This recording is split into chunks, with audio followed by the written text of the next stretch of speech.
Hey guys, welcome to another GTA 5 car review. And today, we're taking a look at this very heavily custom Vapid Sandking XL. This will be an in-depth review of the XL. Start it up, show the engine, get an exhaust clips, take a look at the exterior and exterior. Take it on an off-road demonstration. We're going to go up some mountains and stuff. As you can see off in the distance, there's some pretty good hills. As well as show why the word Sandking is nearly just referred to the power that is the king of the off-roader trucks. I'll also show you where to buy these, as well as some part demonstrations, as well as just an overall list of mods this specific XL has. So let's go ahead and start it up and let the engine roar. Since this is a personal vehicle, very similar to the other Sandking I've reviewed, you can use your vehicle remote functions to turn on your lights and as well as your engines. As you can see here, we have the lights on.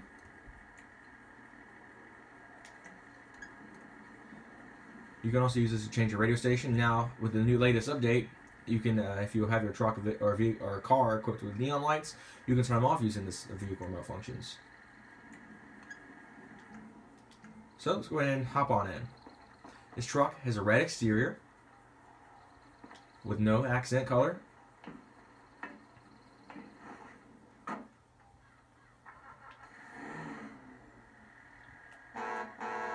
Truck horn. Leather wrapped steering wheel with white contrast stitching. Power is routed through a 6-speed automatic transmission. 4-wheel drive controls are automatic. So this is a full-time 4-wheel drive vehicle, very similar to the Sandking, a standard wheelbase. Let's go ahead and check out the rest of the vehicle. I'm going to leave this door open as well as fire up the engine remote start. The Sandking XL is by far one of the best trucks in the game when it comes to for off-road capabilities as well as style and practicality. While the standard wheelbase is an amazing truck on its own, this heavier, longer, and more utilitarian approach in the Sandking XL is where the best is at. Instead of ditching the entire extended cab setup, the XL adopts a crew cab setup with a longer bed.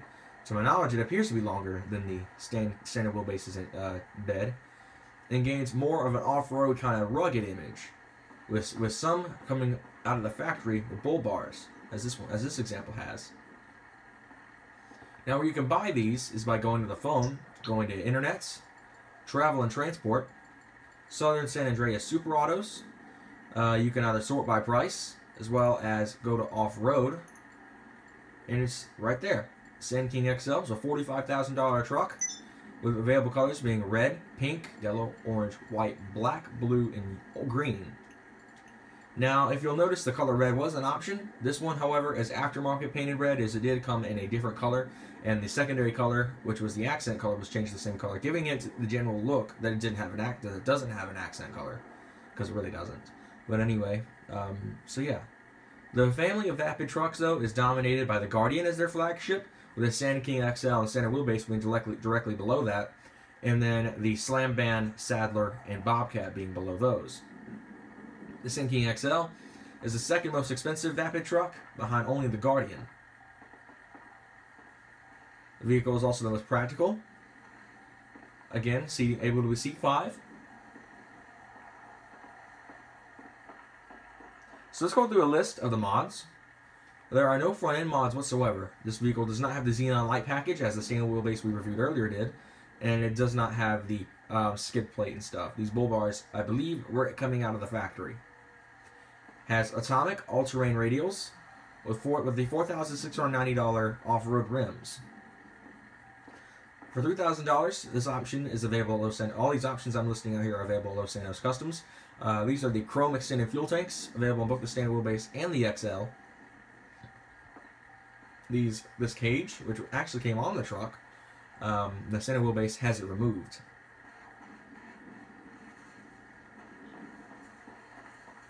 So let's go ahead and pop the hood.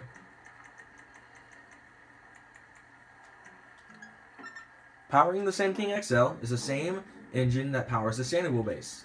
While the engine is badged as a turbo diesel, it sounds more like a 5.6 liter V8 instead of the 6.8 liter Power Stroke diesel.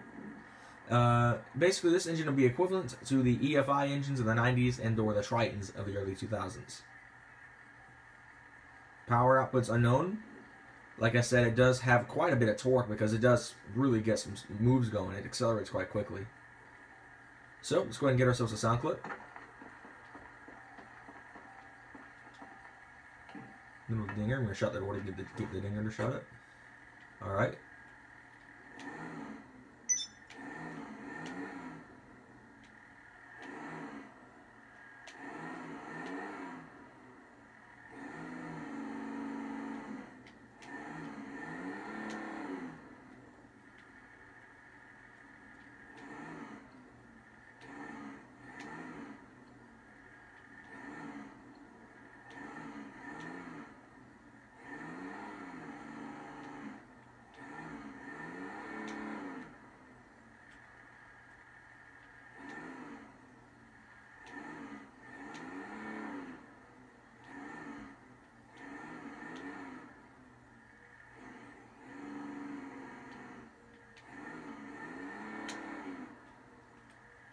Go ahead and shut the hood now.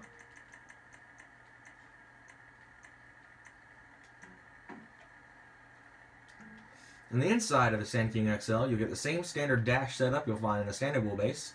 The only difference is with the addition of the crew cab doors, you get a larger, more farther away back seats. You can check more detail on that in the Sandking standard wheelbase video, which I will link on the top right hand corner of this video. I'll go ahead and go over the dash. Your radio is in the center with your air vents off to the left or right.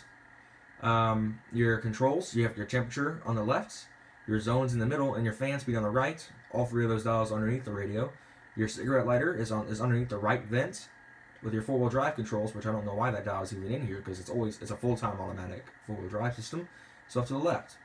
Underneath the three dials for the AC, you've got your AC button that activates air conditioning and what appears to be your defroster. You have an air vent on the left, as well as your standard wheel gauges. You have a top speed limits of about 140 that I can see, with your fuel gauge and temperature gauge in the middle, and your tachometer off to the right with a 7,000 RPM red line. You have a glove box, which is just merely for decoration, as it's not really used in GTA at all. Full leather interior. Very amazing view out of all these windows, though. So, let's go ahead and head to the off-road trail around the corner and put it through its paces on the off-road trail.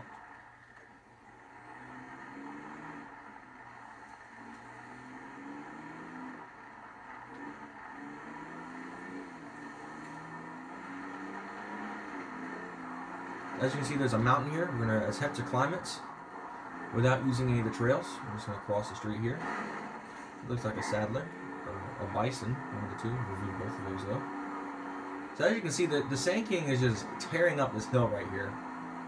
Just utter decimating it right now. And now we're going to climb up here. Now this might be a little bit more difficult, but I think the Sandking can handle it.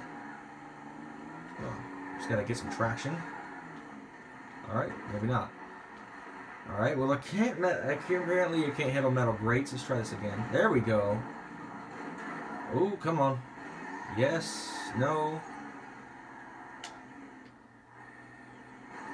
Okay. These grooves might be a little deep for the truck. Gonna hold the e-brake. RPM's up. Drop the e-brake.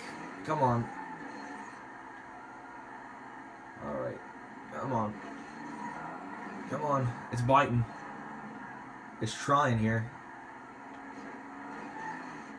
Trying to get all four wheels on the ground so this thing will spin.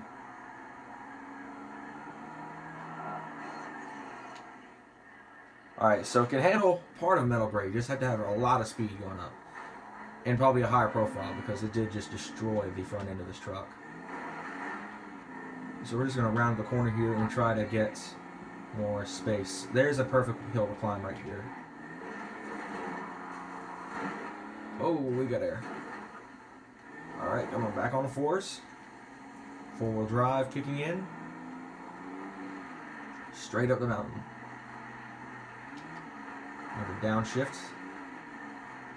Now this is what the XL is great at, is hill climbing. Now when it comes to supercars, the Zentorno is by far one of the best, even though I don't think it even has four-wheel drive. But for trucks, I'd recommend the XL. It does work incredibly well. This is astonishing. This truck specifically actually holds the record on my Mount Chiliad hill climb course at a time of 4 minutes and 40 seconds, which is like nearly a 4-minute gap over the next competing standard wheelbase model that I've tested. It's the same one I reviewed. This one has the stock engine as well. There have been no performance mods whatsoever on this specific truck at all. And it's just tearing apart this mountain right now. What an amazing piece of machinery this is. Oh, this might not be good. Oh, crud. Alright, just took a massive hit to the front, as well as the back. Took a bit of a beating there. But no problem, this truck can handle it. Bam. Alright, let's hop on down here so we can have a review. Alright. So, we are back here at the Sorry Commode.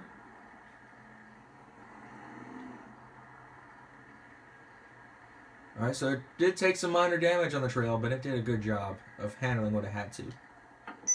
So that'll do it for this in-depth review of the Vapid Sandking XL. Thank you guys so much for watching. Like and subscribe for more, and I'll see you guys in the next one. Take care.